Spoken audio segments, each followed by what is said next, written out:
कोई पुस्तक लोकार्पित होती है तो उसमें विश्लेषण का अवसर नहीं होता, यह अवसर पुस्तक के सत्कार का होता है। तो इसलिए कविशाला को और राजेश जी को अनेकानेक शुभकामनाएं देता हूं और यह आशा करता हूं कि भविष्य में ये लगातार काम करेंगे। और जिस तरह से राजनीति में इन्होंने जगह बनाई है, हालांकि अभी एक कायम जगह इनकी सुनिश्चित होनी है, अभी तो ये संघर्ष का दौर है, तो वो भी बने और साहित्य में भी एक अच्छी जगह आप बना सकें, इसकी भी शुभकामनाएं मैं देता हूँ। पांडुलिपि पहले राजेश जी ने भेजी थी हमारे पास, हमने 2-3 बार पढ़ी है। असल में ये समझने की बात है, हमारा तो लगभग 40 बरस साहित्य में गया है, कलाओं में गया है। कविता संसार की सबसे कठिन विधा है, हम उसको जितना सहज लेते हैं उतना सहज है नहीं। जिसको पूरी मानवता का और विश्व सभ्यता का पहला प्रकर्ष कहा जाता है, ऋग्वेद, आपको पता है वो कविता में ही है। हमारा जो कुछ भी है, जो मूल्यवान है, जिसपे हम गर्व करते हैं, वो कविता है। बाद में विभाजन हुए साहित्य की विधाओं के, कालिदास ने जो लिखा है वो कविता है, भास ने जो लिखा वो कविता है, बाद में विभाजित किया गया कि वो नाटक है। और फिर आप देखिए कि कविता में वो शक्ति है कि हजारों वर्षों के बाद भी हम उनके रचनाकारों को याद करते हैं और लगता है जैसे आज के ही हैं। और भास, व्यास, कालिदास, तुलसीदास, अभी पतंजलि का जिक्र हुआ जिन्होंने योग दर्शन पुस्तक लिखी, अद्भुत किताब है वो दर्शन की भी। तो सबको याद करते हैं हम और उनसे सीखते हैं और अधिक से अधिक मनुष्य होने का प्रयत्न करते हैं। तो कविता बहुत बड़ी विधा है। वो कविता के लिए तुलसीदास ने रामचरितमानस में कहा है, मैं इस पर थोड़ी बात करके फिर इस संग्रह पर भी 2-4 बातें करूंगा। तो कहा है कि हृदय सिंधु मति सीप समाना, स्वाति शारदा कहाँ ही सुजाना, जो बरसे बरिबार विचारू, कोई कवित चिंता मनि चारू। हृदय सिंधु मति सीप समाना, एक कवि, एक सर्जक अपने हृदय को जो सिंधु है वो उसको सीप बना लेता है और बड़े जतन करने के बाद, जिस सरस्वती को स्वाति भी कहा जाता है, तो वो स्वाति का बूंद बन के उस सीप में गिरती हैं। उसी तरह से एक सर्जक अपने श्रेष्ठतम विचारों के बूंद को अपने हृदय में गिराता है, उससे कविता बनती है और वो श्रेष्ठ होती है। आधुनिक हिंदी कविता के सबसे बड़े कवि हैं सूर्यकांत त्रिपाठी निराला, आप जानते हैं। तो उन्होंने कहा था कि कविता मानवता की मातृभाषा है। तो कविता का इतना बड़ा ओहदा है, इतनी बड़ी पदवी है, इसलिए कुछ भी लिखते पढ़ते समय हम कुछ भी स्वतः स्फूर्त लिखते पढ़ते हैं, ठीक है, लेकिन उसको कविता कहने से बचना चाहिए। कविता इतनी आसान चीज नहीं है, उसका भी पैरामीटर है, उसके भी छंद हैं, उसका पूरा व्याकरण है, उसकी इमेजरी है। और कविता तो ऐसी होनी चाहिए ना कि वो कविता लगे, अखबार न लगे। तो उसमें व्यंजना होती है, बहुत सारे काम शब्द चित्रों से होते हैं, इमेजरी से होते हैं। उसका प्रयत्न किया जाना चाहिए। जो लोग लिखते हैं तो तभी वो जगह बना पाएंगे और अपने को खंगाल पाएंगे जब उसकी साधना करेंगे, क्योंकि ये बहुत बड़ी साधना है। और आनंद कुमार स्वामी बहुत बड़े कलाविद थे हमारे, आप में से शायद कुछ लोग जानते भी होंगे। तो उन्होंने कला की और कविता की सर्जना पर ये कहा कि रचना करते समय कलाकार की या कवि की अनुष्ठानिक मृत्यु होती है। अब आप समझिए, रचना करते समय उसे समाधि में जाना होता है और अपने को तिल तिल मारता है, और जब समग्रता से अपने को समर्पित करता है रचना में, तब उस रचना में प्राण आता। तो समाधि में जाना पड़ता है। कालिदास के यहाँ जाएं तो मालविका अग्निमित्र नाम का एक नाटक है, तो विदिशा का राजा है अग्निमित्र, अपने चित्रकार से कहता है कि एक ऐसी सुंदरी का चित्र बनाओ जो दुनिया में सर्वोत्तम है। तो चित्रकार एक चित्र बनाता है, वो मालव राजकन्या मालविका का चित्र बनाता है और उसको देख के मोहित हो जाता है अग्निमित्र। और एक घटना होती है जब मालविका स्वयं प्रकट हो जाती है विदिशा में, तो उसे देखता है अग्निमित्र, तो कहता है कि चित्र तो कुछ भी नहीं है, तो अपूर्व है। तो चित्रकार को बुला के कहता है कि तुम्हारी समाधि शिथिल हो गई, तुमने वैसा चित्र नहीं बनाया जैसी मालविका है। कि साहित्य का और कविता का क्या महत्व है मनुष्य की सभ्यता में, उसकी संस्कृति के विकास में,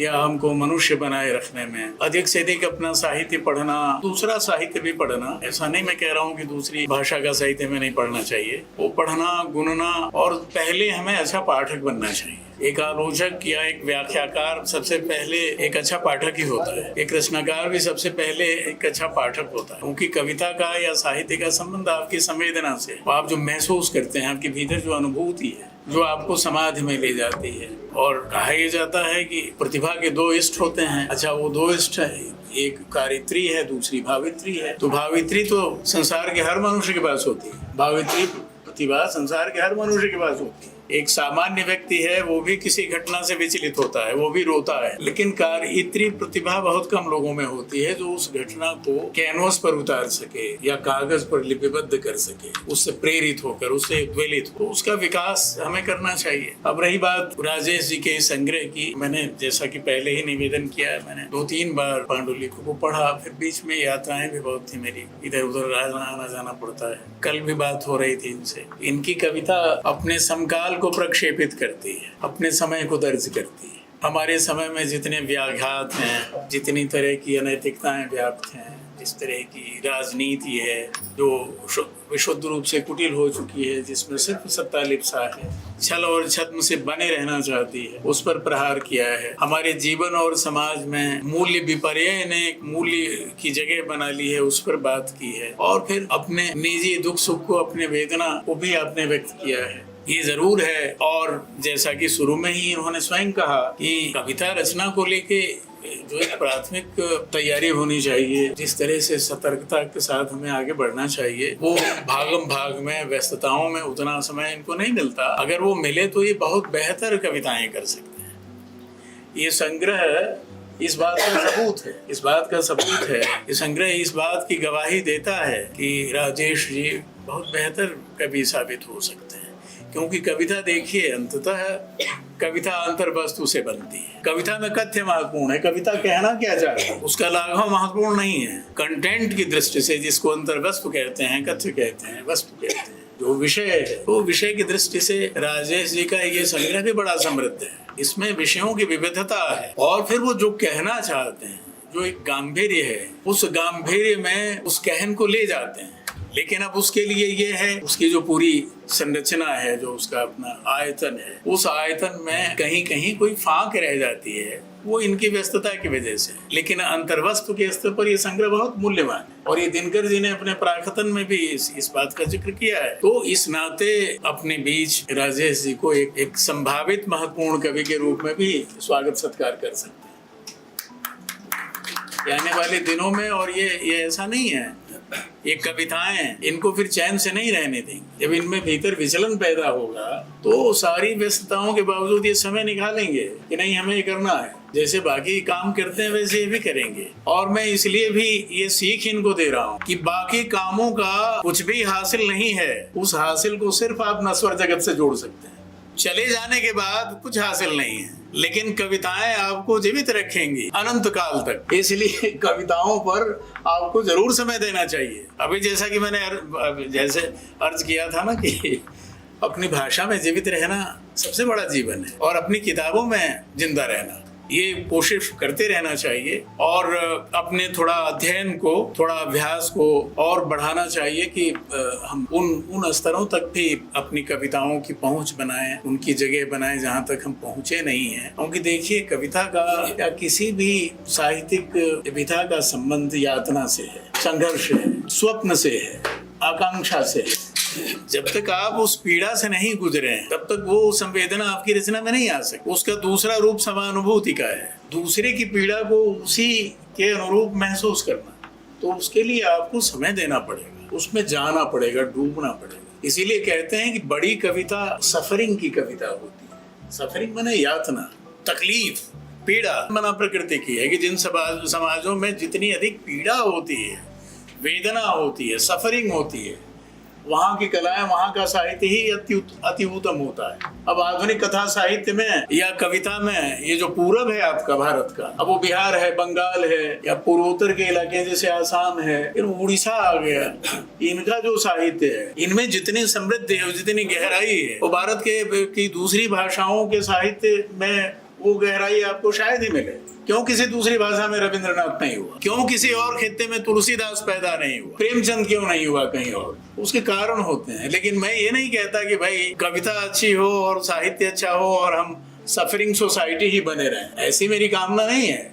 लेकिन मैंने एक कुदरती संयोग की बात की, और वो सिर्फ उदाहरण देने के लिए कि हमें उन तकलीफों में अपने को डालना पड़ता है, ले जाना पड़ता है, जीना पड़ता है, तब हम उस स्तर तक अपने को ले जा सकते हैं। और वो सफरिंग के साथ, उस यातना के साथ एक बड़े स्वप्न को, एक बड़ी आकांक्षा को शब्द देना होता है कि हम कहाँ ले जा रहे हैं अपने को, हम किसे संबोधित कर रहे हैं। उसमें आज का समय प्रतिबिंबित होता है, उसमें नैतिकता होती है और एक लक्ष्य होता है जीवन का। क्योंकि कवि केवल दुख व्यक्त करने के लिए नहीं लिखता, उसका सपना भी होता है कि वो चाहता क्या है। इसीलिए संस्कृत के आचार्यों ने सर्जक को, कवि को प्रजापति कहा। अपारे काव्य संसारे कवि रेखा प्रजापति। वो ये उपाधि बहुत बड़ी उपाधि है कि ब्रह्मा के समानांतर प्रजापति बनाया आचार्यों ने, कि एक दूसरी दुनिया रचता है वो, और रच के दिखाता है कि ऐ सृष्टिकर्ता, हम ऐसी दुनिया चाहते हैं, हंसता खेलता हुआ, जहाँ विषमता न हो, अधूरे स्वप्न न हो, आकांक्षाएं जिसकी पूरी होती हूँ, वैसा समाज, वैसे लोग हम देखना चाहते हैं। तो वो कदाचित उस तरह के सपने भी इनके संग्रह में हैं। और कुछ कविताएं तो इसमें ऐसी हैं, और जाहिर है जिस कविता का जिक्र दिनकर जी ने किया, और वो सर्वोत्तम कविता की संग्रह की है, वो शब्दों का शून्य है। हालांकि उस कविता को विस्तार तो इस मौके पर किताब का सत्कार तो हो ही रहा है, इनका भी सत्कार करिए और इस पुस्तक को पढ़िए। पुस्तक में जैसा कि मैंने बताया, और आप स्वयं पढ़ेंगे तो जानेंगे कि अपना समकाल दर्ज है, आपके समय की राजनीति, आपके समय का बाजार, आपके समय की अनैतिकताएं, आपके समय का मनुष्य, आपके समय के नेता, आपके समय की राजनीतिक सत्ताकामी लिप्सा, झूठ पर झूठ, और आक्रांत जनता जो अपने मत का कीमत भी नहीं जानती और 5 वर्षों तक इंतजार करती है। वो सैटिरिकल नोट्स भी बहुत सारी कविताओं में, बहुत तीखा माने व्यंग्य है राजेश की इन कविताओं में, अपने समकाल को दर्ज करता हुआ और एक मनुष्य को परम ब्रह्म की ओर ले जाता हुआ, अपने भीतर बार बार यात्रा करने को प्रेरित करता हुआ, और हर तरह के पातकों से, दुर्विसंधियों से, दुःस्वप्नों से मनुष्य को बचाने की प्रार्थना करता हुआ एक छोटा सा 80 पृष्ठ का संग्रह। जैसा कि मैंने शुरू में कहा, बीच में भी कहा कि अपने कथ्य के स्तर पर ये बहुत मूल्यवान किताब है। कथ्य तो अपूर्व और अद्भुत है। इसमें जिस रूप में संग्रह है, निसंदेह ये किसी भी कवि का पहला संग्रह तो नहीं हो सकता। इसके कवि के कविता के पुराने संस्कार हो, चाहे वो परिवार में हो या कवि लगातार लिखता रहा हो और छपवाने के ख्याल से न लिखता रहा हो, कविताओं के निकट रहा हो, ये सब तो एक संग्रह दिखाता है। तो इस मौके पर मैं राजेश जी को पुनः बधाई देता हूँ और एक बात का भरोसा देता हूँ। आप भी सवाल उठा सकते हैं, राजेश जी भी कह सकते हैं कि आपने बातें तो बहुत की, तो कुछ भरोसा और कोई जमानत दे के जाइए या बैठिए। तो मैं भरोसा दे रहा हूँ कि आगे जब भी ये कोई संग्रह तैयार करेंगे और मुझे वो सौंपेंगे, तो मैं अपनी योग्यता भर उसको देखूंगा और उस पर इन्हें सुझाव दूंगा कि ये कैसे उसे और बेहतर बनाएं, और जहाँ यत्न होगा वहाँ मैं भी अपनी ओर से करके उसको दुरुस्त करने की कोशिश करूँगा, ताकि अगला संग्रह इनका सही अर्थों में एक बड़े विश्लेषण का, एक बड़े मंच का और बड़े आलोचकों के लिए भी चुनौती बन सके। इन्हीं शब्दों के साथ मैं धन्यवाद देता हूँ।